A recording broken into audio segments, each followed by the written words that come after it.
Now the new chapter, polymers. What is the poly? What is the meaning of poly and mers? Poly means many and mers means unit and part. The many parts of monomeric unit to form polymers. Okay.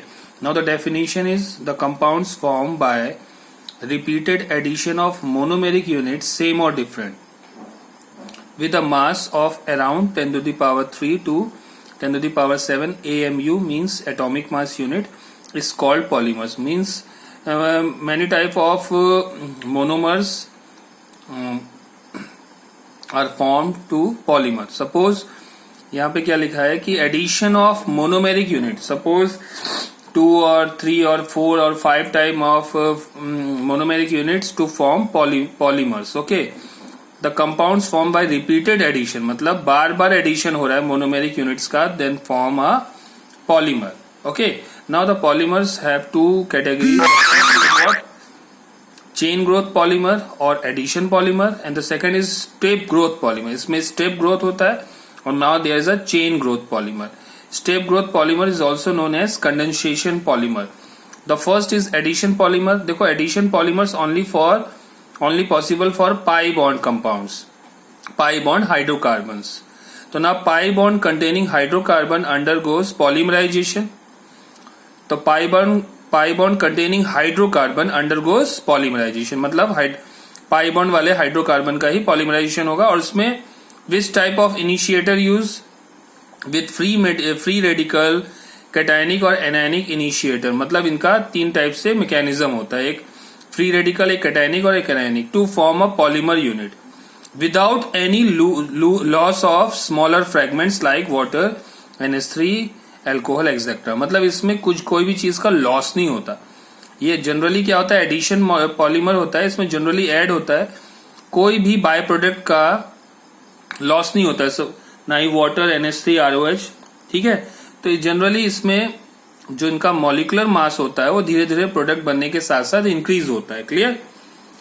Now the general the example is CH2 double bond CH2. This is N type of polymer. N कितना हो सकता है, 10,000 to 40,000. या तो N CH2 double bond CH2 ethene, the polymerisation of this compound, then the formation of ethene. देखो ये bond open हो जाता है. Clear. The formation of polythene. Okay. Now the next is condensation polymer. देखो condensation polymer, 2 और more different functional group, मतलब इसमें एक से ज्यादा फंक्शनल ग्रुप हो सकते हैं कंटेनिंग मोनोमेरिक यूनिट. ठीक है. Smaller fragments of H2, ROH, NH3 are lost during polymerisation. मतलब इसमें क्या होगा, इसमें किसी चीज का लॉस नहीं होता, इसमें इन सब चीजों का लॉस हो सकता है, वाटर, एल्कोहल, NH3. और जैसे ही प्रोडक्ट बनेगा तो उसका मोलर मास और रिएक्टेंट के मोलर मास से डिफरेंट होगा डेफिनेटली, क्योंकि अगर लूज हो रहा है तो रिएक्टेंट का मोलर मास क्या होगा, ज्यादा, और प्रोडक्ट का मोलर मास क्या होगा, डेफिनेटली कम. तो monomers will have functional group with them. तो इनके जो मोनोमर्स होते हैं will have a functional group. Suppose देखो यहाँ फिनॉल है और फॉर्मल्डिहाइड है, इनके फॉर्मेशन से क्या होता है, bakelite. And bakelite is example of step growth polymerization and polythene is example of chain growth polymerization. Now the first is addition polymer. देखो addition polymer have 3 type of mechanism. The first is free radical. तो free radical देखते हैं. देखो free radical में क्या है, देखो CH2 double bond CH2 और यहाँ पे R2O2, यानी this is what, benzoyl peroxide. Benzoyl peroxide है ये, देखो. ठीक है. और जनरली हम इसकी जगह पे PH भी लिख सकते हैं. This is what, phenyl group. This is what, benzoyl peroxide. अब देखो जनरली इसका पॉलीमराइजेशन करने से पॉलीथीन बन रहा है, लेकिन कैसे बनता है, देखो free radical mechanism, you know free radical mechanism. देखो बेंजोइल और पेरोक्साइड में क्या है, ये दोनों ऑक्सीजन की इलेक्ट्रोनेगेटिविटी सेम है, तो इसमें हो क्या रहा है, होमोलिटिक फ्यूजन. तो देखो यहाँ भी एक फ्री रेडिकल, यहाँ भी एक फ्री रेडिकल बनेगा. तो देखो 2 मॉलिक्यूल्स सेम है तो इसको 2 लिख सकते हैं. और जैसे ही इन दोनों में फिर से सेम होमोलिटिक फ्यूजन होगा because the electronegativity are same.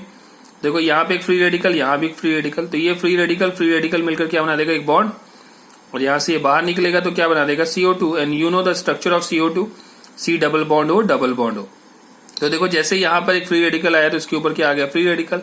And how many molecules, 2. अब देखो जनरली इसको मैं PH भी लिख सकता हूं. अब देखो फिर से इसमें चेन ग्रोथ पॉलीमराइजेशन है तो ये बार बार होगा. देखो CH2 दोनों की सेम इलेक्ट्रोनेगेटिविटी है। तो देखो यहाँ पे एक फ्री रेडिकल आया, ये इसके साथ रिएक्ट करके एक बॉन्ड बना दिया, और यहाँ पे एक फ्री रेडिकल देखो ऑलरेडी है। फिर ये step growth polymerisation, sorry chain growth polymerisation है, तो ये देखो बराबर होगा। फिर यहाँ से आया तो एक फ्री रेडिकल आया, ये फ्री रेडिकल से मिलकर बना दिया CH2, तो देखो यहाँ पे CH2 and last CH2 free radical, ये बराबर होता रहेगा और लास्ट में क्या बना देगा, एक पॉलीथीन। क्लियर? तो now the second is cationic mechanism. Cationic में क्या होगा, H+ का अटैक होगा, तो we should get comparatively stable carbocation. हम इसमें जनरली स्टेबल कार्बोकैटायन देखते हैं। तो देखो BF3 क्या होता है, लुईस एसिड, वाटर के साथ रिएक्शन होगा। वाटर में क्या होता है, ऑक्सीजन पे लोन पेयर, और इसका स्ट्रक्चर मैं OHH लिख सकता हूं। तो यहाँ का लोन पेयर क्या हुआ, यहाँ पे इस पे अटैक किया, और ये क्या है, फेलर ऑक्टेट रूल का एग्जाम्पल है। 2 इलेक्ट्रॉन की रिक्वायरमेंट, तो ये 2 इलेक्ट्रॉन देगा, तो इसके ऊपर क्या आया, नेगेटिव चार्ज देखो, और ऑक्सीजन ने अपने इलेक्ट्रॉन दिए तो ऑक्सीजन के ऊपर क्या आ गया, पॉजिटिव। अब ये कैटायनिक मैकेनिज्म है, अब ऑक्सीजन पॉजिटिव अपने ऊपर एक्सेप्ट नहीं करेगा, बहुत ज्यादा अनस्टेबल हो रहा है, तो ये हाइड्रोजन से एक इलेक्ट्रॉन लेकर देखो प्लस माइनस न्यूट्रल हो गया और H+ के फॉर्म में बाहर निकल गया, और ऑलरेडी B के ऊपर नेगेटिव चार्ज है। अब ये H+ इस कैटायनिक मैकेनिज्म आइसोब्यूटिलीन से रिएक्शन करेगा। देखो ये यहां से इलेक्ट्रॉन दिया, पाई बॉन्ड ने अपने इलेक्ट्रॉन दिए, तो इसके ऊपर नेगेटिव, तो इसके ऊपर क्या आ गया, पॉजिटिव, और नेगेटिव वाले के साथ H+ ने अटैक किया, देखो क्या बन गया, CH3, और इसके ऊपर 2 CH3, यानी ये क्या बना रहा है, 3 degree carbocation is more stable carbocation. Same ऐसे ही होगा, देखो फिर से इसने अपने इलेक्ट्रॉन दिए, तो इसके ऊपर पॉजिटिव, सॉरी नेगेटिव, और इसके ऊपर क्या आ गया, पॉजिटिव देखो, और ये CH2 आकर इसके साथ अटैक किया देखो। तो ऐसे बराबर चेन स्टेप होता रहेगा, और ये क्या बना देगा, पॉली आइसोब्यूटिलीन। सेम एज आइसोब्यूटिलीन में देखो यही चीज अभी बताया था, स्टाइरीन में भी यही होता है, और स्टाइरीन का मैकेनिज्म देख लो पीछे, this is also a carbocation mechanism. देखो अब ये क्या किया, इसने अपना एक इलेक्ट्रॉन इसको दिया, तो इसके ऊपर आया नेगेटिव, ये H+ अटैक किया, देखो यहाँ पे CH3 बन गया। अब इसने एक इलेक्ट्रॉन दिया, तो इस कार्बन के ऊपर क्या आ गया, पॉजिटिव। सेम ये चेन ग्रोथ पॉलीमराइजेशन करेगा, तो क्या बना देगा, पॉलीस्टाइरीन, और यहाँ पे बेंजाइल के साथ 2 degree carbocation is more stable.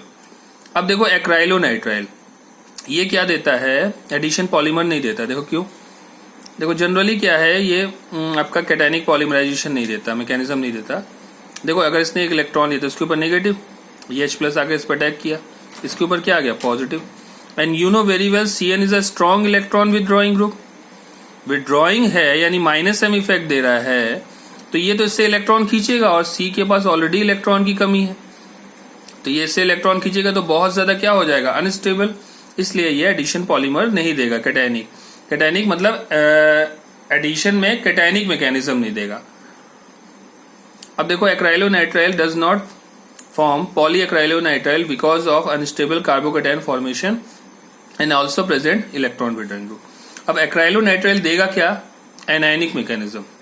देखो कैसे, यहां पे हम एक RLi लेते हैं, या फिर R की जगह पे आप ब्यूटाइल ले सकते हो, है ना। देखो Li, you know very well this is metal, इसके ऊपर पॉजिटिव होगा, तो ब्यूटाइल के ऊपर क्या होगा, नेगेटिव। अब देखो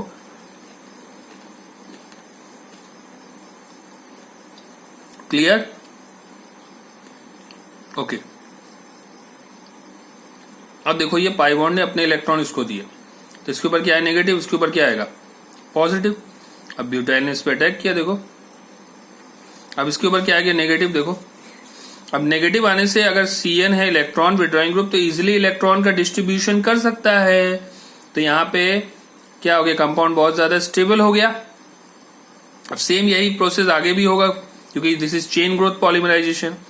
फिर ये step by step chain by chain reaction करता रहेगा, और क्या बना देगा, polyacrylonitrile. This is a short name is PAN, और इसका एक और भी नाम है, that is called Orlon, and this is the example of synthetic fibre. अब देखो स्टाइरीन, स्टाइरीन क्या देता था, कैटायनिक भी देता है, एनायनिक भी देता है। देखो अब इसने एक इलेक्ट्रॉन यहां दिया, तो उसके ऊपर नेगेटिव, अब नेगेटिव वाले के साथ क्या आ जाएगा, और यहां देखो क्या है, नेगेटिव है, और यहां पर क्या है, पॉजिटिव, तो इसके ऊपर R ने आके अटैक किया, देखो RCH2। अब ये नेगेटिव है और बेंजाइल क्या करेगा, अगर इलेक्ट्रॉन ले भी रहा है तो बहुत अच्छा इलेक्ट्रॉन डिस्ट्रीब्यूशन कर रहा है। सेम एज चेन ग्रोथ होता रहेगा, यहाँ पे n मॉलिक्यूल्स ले लो तो ये बना देगा पॉलीस्टाइरीन। तो styrene show 3 type of mechanism, free radical, cationic and anionic. Free radical वाला अपने आप से करके देखना। Okay, now the next is, अब देखो लो डेंसिटी पॉलीमर और हाई डेंसिटी पॉलीथीन की बात करते हैं हम।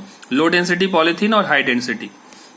देखो लो डेंसिटी में क्या होता है, जहां पे मैक्सिमम नंबर ऑफ ब्रांचिंग दिख जाए that is called low density polythene, और जहां पर ब्रांचिंग को हटाने की प्रोसेस जो की जाती है that is called high density molecule. देखो लो डेंसिटी पॉलीथीन बनता कैसे, तो CH2 double bond CH2, this is ethene, n molecules, high temperature और प्रेशर यूज करते हैं 1000 to 2000 ATM pressure and temperature 373 kelvin. इससे जो भी आपका पॉलीथीन बनेगा that is called low density polythene. कैसे देखो, you know very well this is chain growth polymerisation. तो देखो यहाँ पे इससे चेन बनता जाएगा, और ये फ्री रेडिकल मैकेनिज्म है, तो R आकर इस पर अटैक करेगा। देखो R जब अटैक करेगा तो यहां से जैसे H निकला, सपोज ये H निकला, तो यहाँ पे H ने भी अपना एक इलेक्ट्रॉन देकर किया, तो यहाँ पे फ्री रेडिकल आया। अब ये क्या करता जाएगा, चेन देखो यहाँ पे सब चेन बने हुए हैं, चेन है, चेन बन रहा है। देखो कार्बन और हाइड्रोजन के बीच में सपोज मान लो फ्री रेडिकल है, हाँ होमोलिटिक फ्यूजन हो रहा है, तो H फ्री रेडिकल के फॉर्म में बाहर निकलेगा। तो इसी टाइप का मॉलिक्यूल अपने जैसे मॉलिक्यूल के साथ फिर से रिएक्ट करेगा, देखो, और ये क्या बनाता रहेगा, बराबर ब्रांचिंग बनाता रहेगा। अगर ब्रांचिंग बन रहा है इसका मतलब क्या है, ये लो डेंसिटी पॉलीथीन है। एंड लो डेंसिटी पॉलीथीन देखो ये फ्लेक्सिबल होते हैं, इंसुलेटर होते हैं, you know very well. Polythene को ही देख लो आप, उसको हाथ से ऐसे कर सकते हो। इंसुलेटर होते हैं, वायर्स इलेक्ट्रिसिटी, जैसे जनरली हम टेवेव का यूज करते हैं इलेक्ट्रिक वायर के ऊपर। And polythene bags, rain quotes, ये सब क्या होते हैं, लो density polythene. High density polythene क्या होता है, जहां इसकी ब्रांचिंग को हटाने के लिए एक साइंटिस्ट आए थे जिनका नाम था ज़ेगलर-नट्टा। इन्होंने अपने नाम से ही कैटालिस्ट का नाम रखा, that is called Ziegler Natta catalyst. The formula is what, triethyl aluminium and tetrachloro titanium, ET मतलब C2H5 ग्रुप। और इसमें हम जनरली इसको हम नॉन पोलर सॉल्वेंट के साथ रिएक्शन कराते हैं। तो जैसे ही कराते हैं तो यहाँ पे कोई ब्रांचिंग नहीं बनती, and that is called high density polythene. तो हाई डेंसिटी पॉलीथीन में नो ब्रांचिंग, और इसमें जो प्लास्टिक होते हैं बहुत अच्छे वाले होते हैं, जैसे कि जो कोल्ड ड्रिंक्स वाले जो बॉटल्स होते हैं, बकेट्स होते हैं, मग्स होते हैं, टॉयज होते हैं, और वायर के ऊपर जो प्लास्टिक देखते हो आप, वो सब भी क्या होते हैं, वो भी क्या होते हैं हमारे high density polythene. Clear. And now the homopolymer. देखो homopolymer is also example of addition polymer. तो one type of monomer use is called homopolymer. देखो एक टाइप के ही मोनोमर यूज हो रहा है, तो one type of monomer use is what, homopolymer. देखो इसका एन मॉलिक्यूल लिया, पॉलीथीन बन गया, प्रोपाइलिन लिया तो पॉलीप्रोपाइलिन बन गया, विनाइल क्लोराइड लोगे तो PVC बन जाएगा। बस यहां से बॉन्ड को ब्रेक करके दोनों तरफ ऐसे से बॉन्ड लगा देना, because of chain growth polymer. देखो पॉलीथीन तो जनरली पॉलीथीन बैग के लिए यूज होता है, प्रोपिलीन का यूज होता है बैग्स एंड रेनकोट में। रेनकोट जो होते हैं वो जनरली पॉलीप्रोपिलीन होते हैं। PVC बहुत अच्छा प्लास्टिक बनाने के लिए होता है। वाटर रेजिस्टेंस वाटर पाइप देखा होगा, घरों में जो पाइप्स होते हैं वो सब हमारे क्या होते हैं, PVC होते हैं। Clear, okay. Same as styrene भी क्या है, हमारा वन टाइप ऑफ मोनोमर, इसका यूज होता है प्लास्टिक बनाने में। आइसोब्यूटिलीन का यूज भी होता है प्लास्टिक बनाने में। बस स्ट्रक्चर आपको याद रखना है। टेफ्लॉन, देखो टेफ्लॉन जो बन रहा है, tetrafluoro ethylene. Tetrafluoro ethylene, 4 fluorine है तो टेट्राफ्लोरो इथाइलिन, इसका यूज होता है टेफ्लॉन बनाने में। देखो बॉन्ड अलग अलग हो गए बस। इसका होता है नॉन स्टिक कोटिंग में। नॉन स्टिक मतलब जो कुकर देखा होगा उसमें जो कोटिंग होती है वो इसी की होती है। And the next is acrylonitrile is also a homopolymer, one type of monomer is used. तो देखो इससे भी जो बनता है वो पैन और लॉन, इसका यूज होता है सिंथेटिक फाइबर रिप्लेसमेंट या रिप्लेसमेंट ऑफ वूल के लिए। आई मीन एडिशन पॉलीमर को देखो 2 पार्ट में किया है, होमोपॉलीमर और कोपॉलीमर। होमोपॉलीमर ऑलरेडी पढ़ चुके हो आप लोग। And one type of monomeric unit is used, and copolymer 2 और more different monomeric unit are used to form polymer. Copolymer में दो या दो से ज्यादा, जैसे फॉर एग्जाम्पल कोपॉलीमर में जैसे ब्यूना ऐसा देखो 2 अलग अलग पॉलीमर मोनोमर यूनिट यूज हो रहे हैं। तो देखो ब्यूना एस BUNA का नाम इसको कैसे लर्न करोगे? BU मतलब होता है 1,3-ब्यूटाडाइन, Na मतलब in the presence of sodium catalyst, और S का मतलब होता है स्टाइरीन। ये याद रखो। देखो यहां से ये बॉन्ड अंदर की तरफ शिफ्ट होंगे तो यहाँ पे आ गया CH2। देखो ये बॉन्ड अंदर शिफ्ट हुआ दोनों, तो CH डबल बॉन्ड CH यहाँ पे आ गया, फिर CH2 और यहाँ पे फिर से वही होगा। देखो तो ये बन गया आपका ब्यूना एस। ब्यूना एस का यूज होता है फ्लोर टाइल्स में, जो होता है फ्लोर टाइल देखा होगा, फुटवेयर्स कंपोनेंट्स में होता है, इंसुलेटिंग मटेरियल्स में होता है। Same as Buna N. Buna N में यहाँ पर, ब्यूना एस में यहाँ पे स्टाइरीन का यूज होता था। BU मतलब 1,3-ब्यूटाडाइन, Na मतलब in the presence of sodium catalyst, and N का मतलब होता है एक्राइलोनाइट्राइल। तो बस आपको यही याद रखना है। सेम ये बॉन्ड अंदर आएगा, डबल बॉन्ड हो गया, और ये बॉन्ड ब्रेक होगा, यहाँ पे सिंगल बॉन्ड बना देगा, क्योंकि चेन ग्रोथ पॉलीमर है ये। क्लियर? एक्राइलोनाइट्राइल। अब इसका यूज क्या है? Resistance towards lubricating oil and organic solvent में होता है, use to make oil seals में होता है, and lining for oil tank. Oil tank में जो लाइनिंग होती है वो ब्यूना एन की होती है। Now the natural rubber. Natural rubber ये पता ही है आपको, एक लेटेक्स रबर ट्री से जो लेटेक्स मिलता है उससे बनता है, ठीक है, और ये रबर ट्री से बनता है। लेटेक्स इज अ स्टिकी होता है, देखा होगा चिपचिपा टाइप का, मिल्की कोलाइडल सॉल्यूशन होते हैं। एंड थाईलैंड एंड इंडोनेशिया, ये क्वेश्चन आ सकता है कि नेचुरल रबर ज्यादातर कहाँ मिलता है। Thailand and Indonesia are 2 of the leading rubber producers. ठीक है, अब देखो नेचुरल रबर में हम लेते क्या है ये याद रखना है आपको। आइसोप्रीन, जिसको बोलते हैं 2-मिथाइल-1,3-ब्यूटाडाइन। तो देखो इसका पॉलीमराइजेशन होता है। नेचुरल रबर एक्चुअली क्या होता है, इसका सिस फॉर्म होता है। इसमें CH2 जिस तरफ आपको दिख जाए दैट इज सिस, और इसका जो CH2 अपोजिट में दिख जाए, ये CH2 और ये CH2 अपोजिट डायरेक्शन में दिख जाए, दैट इज व्हाट? ट्रांस। तो देखो CH2 ये बॉन्ड ब्रेक हुआ अंदर आया, ये बॉन्ड ब्रेक हुआ अंदर आया, देखो डबल बॉन्ड हो गया।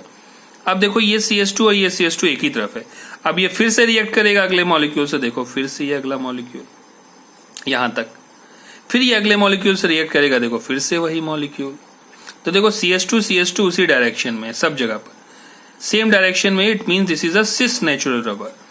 और ये सिस नेचुरल रबर ये बहुत ही ज्यादा सॉफ्ट होता है, ठीक है, और जो इसका ट्रांसफॉर्म होता है, इसका ट्रांसफॉर्म जो होता है वो थोड़ा स्टेबल होता है, ठीक है। तो ट्रांसफॉर्म बनाने के लिए हम क्या करते हैं, इसमें इस ट्रांसफॉर्म बनाने के लिए इसका जो ट्रांसफॉर्म होता है उसी को बोलते हैं गुट्टा पुर्चा। इसका सिस फॉर्म जो होता है नेचुरल, जिसका ट्रांसफॉर्म होता है उसको बोलते हैं गुट्टा पुर्चा। इसमें CH2 opposite direction, just opposite कर दो। देखो ये CH2 अपोजिट में, ये इसके अपोजिट में, ये इसके अपोजिट में, दैट इज अ ट्रांस। इसका यूज होता है कैविटी फिलिंग में या फिर किसमें, रूट कैनल में, ठीक है। नेचुरल रबर जनरली क्या होता है, वीक इलास्टोमर्स होते हैं, इलास्टोमर्स देखो खींचते हैं, और इनकी मेल्टिंग पॉइंट क्या होती है 35 डिग्री सेंटीग्रेड। 35 पे क्या होते हैं, ये मेल्ट होना स्टार्ट हो जाते हैं, और 10 to 15 डिग्री सेंटीग्रेड पे, 10 to 15 डिग्री सेंटीग्रेड पे ये क्या होते हैं, ब्रिटल हो जाते हैं, टूटने लगते हैं। अब देखो जो नेचुरल रबर था उसको वल्कनाइज्ड रबर बनाने के लिए क्या किया, एक साइंटिस्ट थे गुडियर, ये क्या कर रहे थे, एक दिन रबर, इनका जो नेचुरल रबर था एक्सीडेंटली क्या हुआ, एक गरम हॉट प्लेट सल्फर में गिर गया, तो उन्होंने देखा कि उसकी प्रॉपर्टीज क्या हो गई, इंप्रूव्ड हो गई। He saw rubber got improved with its properties, और इन्हीं का नाम रख दिया vulcanised rubber. That is what, vulcanisation. देखो ये इसका सिस फॉर्म है, नेचुरल रबर क्या होता है, सिस फॉर्म। इसमें इन्होंने क्या किया, 3 to 5% सल्फर डाला और हीट कर दिया, तो देखा कि एक सल्फर की लिंकेज बनने लगी, जिसके कारण से इसकी प्रॉपर्टीज क्या हो गई, इंप्रूव्ड, यानी ये हार्ड हो गया। That is what vulcanised rubber. देखो स्ट्रक्चर कुछ ऐसा होता है, ऐसा बीच में लिंकेज बन जाता है। And now the synthetic rubber. देखो सिंथेटिक रबर क्या होता है, that is neoprene, Buna S and Buna N, तो ऑलरेडी पढ़ चुके हो। नियोप्रीन देख लो क्या होता है, ऑटो टायर्स में यूज होता है, कन्वेयर बेल्ट्स में होता है, resistance towards vegetable and mineral oils में होता है। ये एक एग्जाम्पल है क्लोरोपिन। आइसोप्रीन का स्ट्रक्चर देखा था आपने, यहाँ पे CH3 था, बस यहाँ पर था H, तो H की जगह पर Cl हो जाएगा। तो क्लोरोपिन प्रीन 2-chloro-1,3-ब्यूटाडाइन है, ये वही, बस अभी आप लोगों ने पढ़ा था ना 1,3-ब्यूटाडाइन, उसमें क्या लग गया, क्लोरो ग्रुप जुड़ गया। तो देखो ये भी क्या होता है, इसका सिस फॉर्म ही होता है, देखो दोनों तरफ है, ये सिर्फ बॉन्ड ब्रेक होकर अंदर की तरफ आ जाएगा तो C डबल बॉन्ड C देखो, और ये H नीचे की तरफ है, that is what neoprene. This is not a polychloroprene, this is what neoprene. Buna S and Buna N तो ऑलरेडी आप लोग पढ़ चुके हैं. Clear? Okay all of you. इसके बाद जो नेक्स्ट टॉपिक होगा, the next topic is what condensation polymer, and this is also known as step growth polymer. Okay, thank you.